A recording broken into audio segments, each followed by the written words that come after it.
mommy. Happy birthday ulit, kuya. Wala naman kami ibang wini-wish sa'yo, kundi lagi yung health nyo.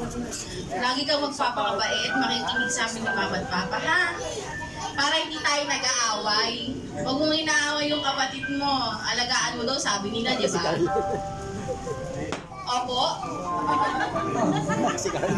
Promise? Hindi mo aawayin yung kapatid mo? Opo? Sabihin mo, opo. Opo. Magiging mabait sa lahat ng tao, ha? Okay, opo?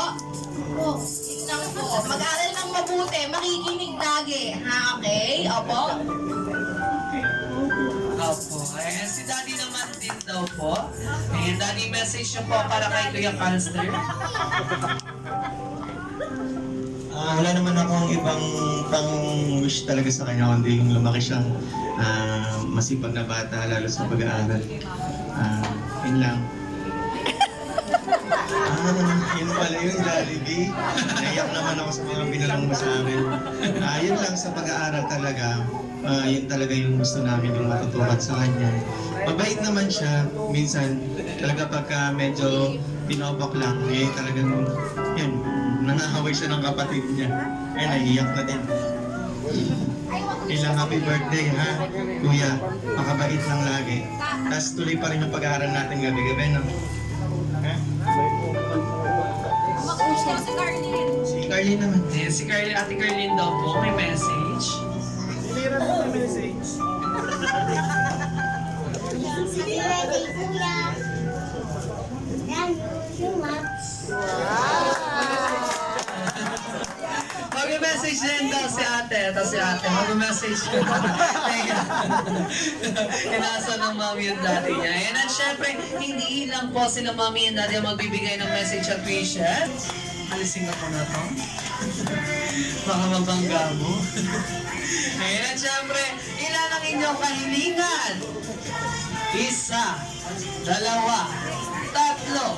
5. Apat lang. Ay, hindi ba pa? Hindi mga papat ang daliri mo.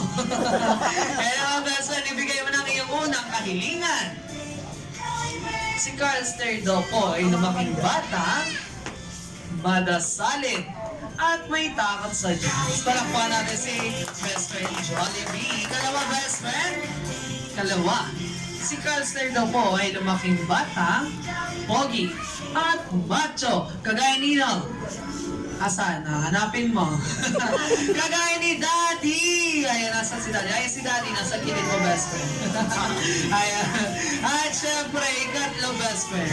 Si Carlster daw po ay lumaking bata. Hindi na kakain saan? McDo. Sa letter M. Saan lang, best friend? Sa Jollibee Altarazzo lang na. Ayan. Kaya naman, best friend, ang huling kahilingan. Ika-4, si Kuya Calster daw po ay lumaking bata. Always be happy and jolly like our best friend Jollibee. Muli, palampakan naman natin si best friend Jollibee at ang kanyang apat na kahilingan. Ayun at syempre, naglaman na tayo sa ating picture taking together with our Bernie celebrant at ang ating dalawang Jolly Friends. Pero bago